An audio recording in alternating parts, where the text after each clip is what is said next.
Madam President? Madam President? Opo. Senator Padilla, please proceed. Yes. Opo. Meron lang po akong mga konting katanungan sa inyo. Sapagkat gusto ko po sanang ireklamo si Senator Pangilinan sa pagsigaw. Meron po ba sa rules natin na sinasabing pwede mong sigawan ng kapwa mo senador?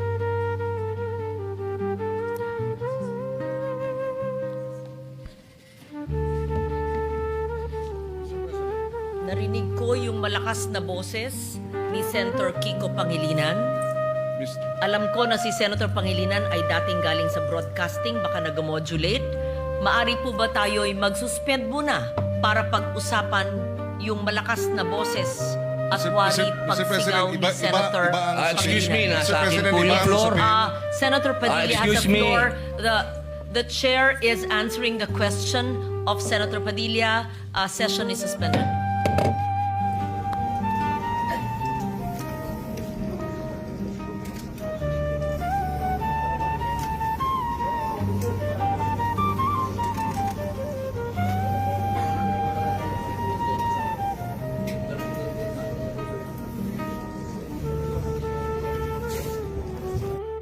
Senator, okay na po kayo ni Senator Kiko?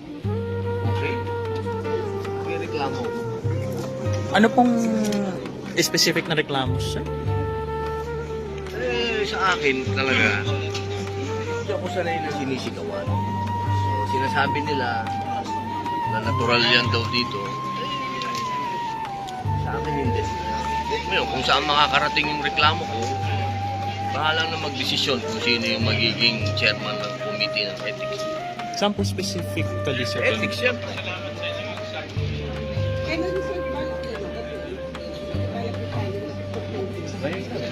Kasama ko na yung aking...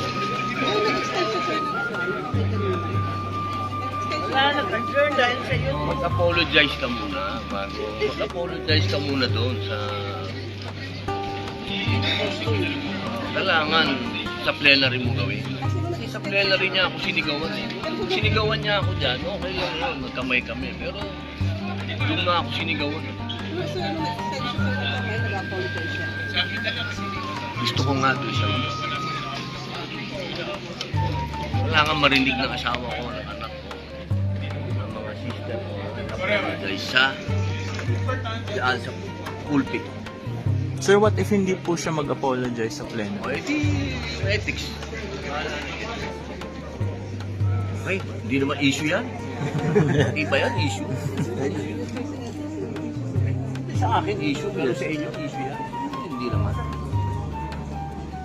Iba na lang issue nyo. Iba to. Thank you, sir. Doon na ako sinigawan. Sir, nung nag-extension sa'yo ng kamay, nag-apologize siya. Gusto ko nga doon siya. Kailangan marinig ng asawa ko, ng anak ko, ng mga sister ko, na nag-apologize sa daan sa pulpit.